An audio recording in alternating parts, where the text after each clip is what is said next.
Section 1. Joseph Smith History. In response to the church historical record being removed by church historian John Whitmer when he left the church, this history of events in the life of Joseph Smith was first printed in the Times and Seasons, March-December 1842. Part 1, 1805 to 1820. Owing to the many reports which have been put in circulation by evil-disposed and designing persons in relation to the rise and progress of the Church of Jesus Christ of Latter-day Saints, all of which have been designed by the authors thereof to militate against its character as a church and its progress in the world, I have been induced to write this history, so as to disabuse the public mind and put all inquirers after truth into possession of the facts as they have transpired, in relation both to myself and the Church, as far as I have such facts in possession. In this history, I will present the various events in relation to this Church in truth and righteousness as they have transpired, or as they at present exist, being now the 8th year since the organization of said Church, 1838. I was born in the year of our Lord 1805, on the 23rd day of December, in the town of Sharon, Windsor County, state of Vermont.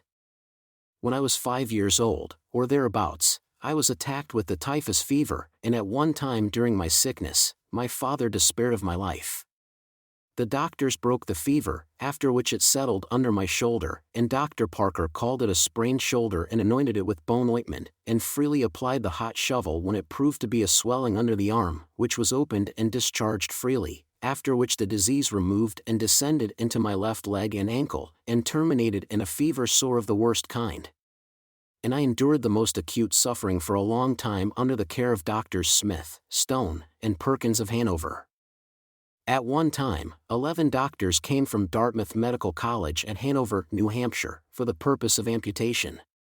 But, young as I was, I utterly refused to give my assent to the operation, but I consented to their trying an experiment by removing a large portion of the bone from my left leg, which they did, and 14 additional pieces of bone afterward worked out before my leg healed, during which time I was reduced so very low that my mother could carry me with ease.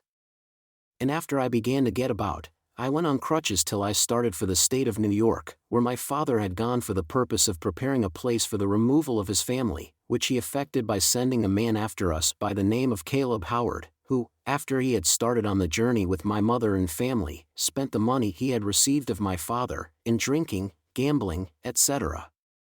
We fell in with a family by the name of Gates who were traveling west, and Howard drove me from the wagon and made me travel in my weak state through the snow 40 miles per day for several days, during which time I suffered the most excruciating weariness and pain, and all this that Mr. Howard might enjoy the society of 2 of Mr. Gates' daughters, which took on the wagon where I should have rode.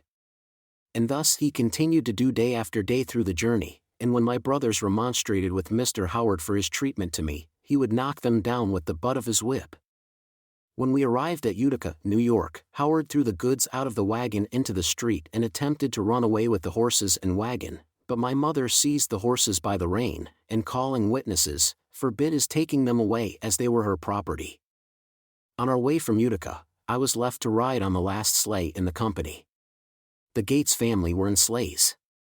But when that came up, I was knocked down by the driver, one of Gates' sons, and left to wallow in my blood until a stranger came along, picked me up, and carried me to the town of Palmyra.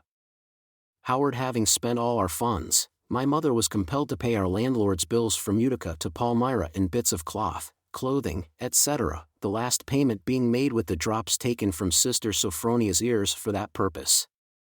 Although the snow was generally deep through the country during this journey, we performed the whole on wheels, except the first 2 days when we were accompanied by my mother's mother, Grandmother Lydia Mack, who was injured by the upsetting of the sleigh, and not wishing to accompany her friends west, tarried by the way with her friends in Vermont, and we soon after heard of her death, supposing that she never recovered from the injury received by the overturn of the sleigh.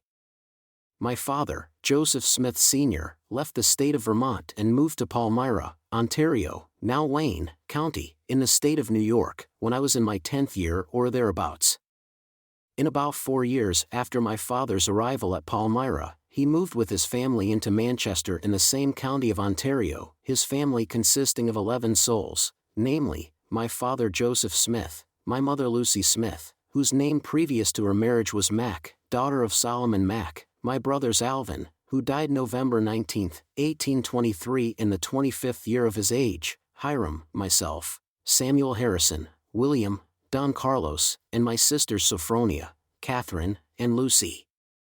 Sometime in the second year after our removal to Manchester, there was in the place where we lived an unusual excitement on the subject of religion. It commenced with the Methodists, but soon became general among all the sects in that region of country. Indeed, the whole district of country seemed affected by it, and great multitudes united themselves to the different religious parties, which created no small stir and division among the people, some crying, "Lo here," and some, "Lo there." Some were contending for the Methodist faith, some for the Presbyterian, and some for the Baptist, for notwithstanding the great love which the converts to these different faiths expressed at the time of their conversion, and the great zeal manifested by the respective clergy who were active in getting up and promoting this extraordinary scene of religious feeling in order to have everybody converted, as they were pleased to call it, let them join what sect they pleased. Yet when the converts began to file off, some to one party and some to another, it was seen that the seemingly good feelings of both the priests and the converts were more pretended than real. For a scene of great confusion and bad feeling ensued, priest contending against priest and convert against convert, so that all their good feelings one for another, if they ever had any, were entirely lost in a strife of words and a contest about opinions.